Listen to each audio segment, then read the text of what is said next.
दाल चावल और कुरकुरी भिंडी। ज्यादा से ज्यादा टिप्स मिले मेरे नाज़रीन को, मुझे उसकी लालच हो रही है। अच्छा पता है ये एक ऐसा हमारी नन्ना रखती थी हमेशा ना, हम लोग जब दावत का सोचते हैं तो हमारे यहाँ ये होता है कि नहीं अब गोश्त भी होगा, मटन भी होगा, चिकन भी, यही आती है ना फौरी दावत में। तो नन्ना एक सब्जा दावत रखती थी। सब्जा उस दावत का नाम ही सब्जा दावत होती थी। उसमें हर चीज़ सब्जी से रिलेटेड होती वेजी होती थी। उसमें खट्टी दाल बनती थी, कड़ी चावल बनते थे, और क्या कहते हैं खट्टे बैंगन, मेरी मुमानी हैदराबादी हैं, वो खट्टे बैंगन बनाती थी, कुरकुरी भिंडी बनती थी।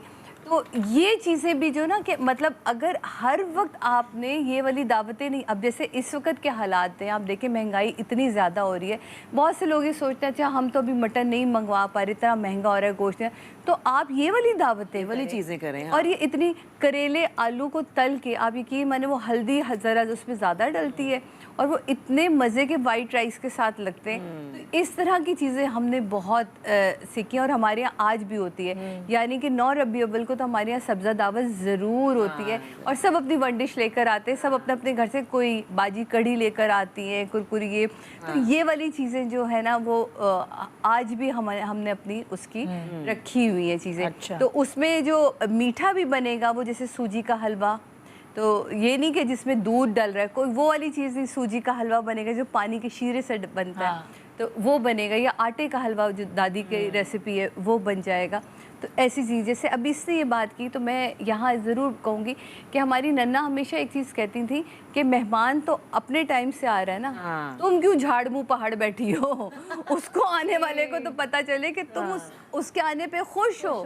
तो हमेशा मेरी एक भाभी इंडिया से ब्याह कर रही, तो मुझे अच्छी तरह याद है उनको कहा कि जाओ दुल्हन तुम कपड़े, हमारे दुल्हन कहा जाते दुल्हन तुम कपड़े बदलो, तो कह रही आप वो रहे तो कपड़े वो बदल के आएंगे, हम क्यों बदलें? बेटा वो आ रहे हैं तो तुम भी तो ढंग के घर के कपड़े पहनो, दुल्हन नहीं बनने को मैं कह रही, लेकिन तुम अच्छे। तो हमेशा से एक चीज़ होती थी, अगर घर में आपके कोई आ रहा है और बता क्या रहा है, तो फिर आप अपने आप को भी थोड़ा सा तैयार रखें। ये नहीं कि बहुत हैवी मेकअप कर ले, लेकिन अपने आप को थोड़ा नीट एंड क्लीन रखें ताकि आने वाले को लगे कि यार हम इनके ऊपर बोझ नहीं बने, इन्होंने हमें बहुत खुशी से वेलकम किया है। वरना अक्सर आप खवातीन को देखेंगी जो घर में खाने पका रही होती हैं, वो ये कहती है हमें किचन में तो पकाना है, तो ना वो तैयार हुई भी होती है ना वो गंदी हालत में।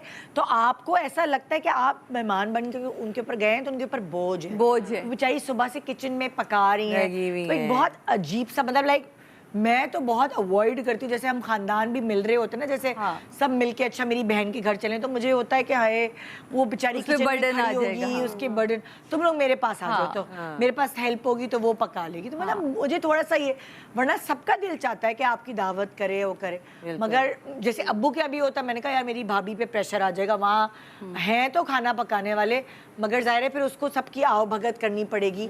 तो मुझे होता है मेरी भाभी पे प्रेशर के बाद जो असल में समेटना होता है ना वो होता है।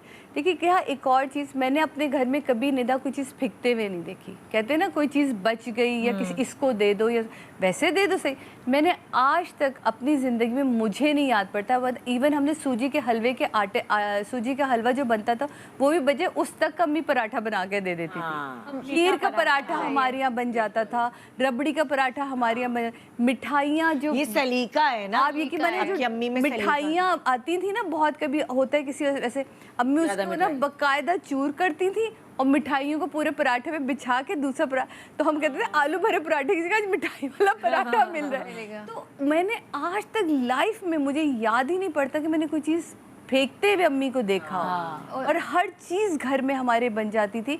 कभी ये नहीं हुआ कि ये भी, तो मैं अम्मी से कहती थी अम्मी जो लोगों ने दुकानें खोली इसलिए खोली, कभी उनका भी कहती है बेटा वो तो है लेकिन घर में फेंकना नहीं चाहिए। तो ये सब चीज़ें हमने, इवन वाइट राइस बच जाते हैं तो हमारे यहाँ के चाइनीज़ बहुत मशहूर है। वाइट राइस आपका बच गया, सबसे आसान तरीका मैं आपको बता रही हूँ, कुटी हुई लाल मिर्च लें, हरी मिर्च को बारीक बारीक काटें, हल्का सा उसको बघारें और प्याज को भी बारीक बारीक काट के उसमें 2 से 3 अंडे तोड़े, उसको हल्का सा करें और वही बासी चावल जो आपके हैं उनको उसमें डाल के उसको फ्राई करें। इतने टेस्टी लगते, मैं तो बता नहीं सकती। वो आज भी ना, वो ये मेरी नानी की रेसिपी है, अम्मी से आई और अब हम सब बहनें बनाते हैं।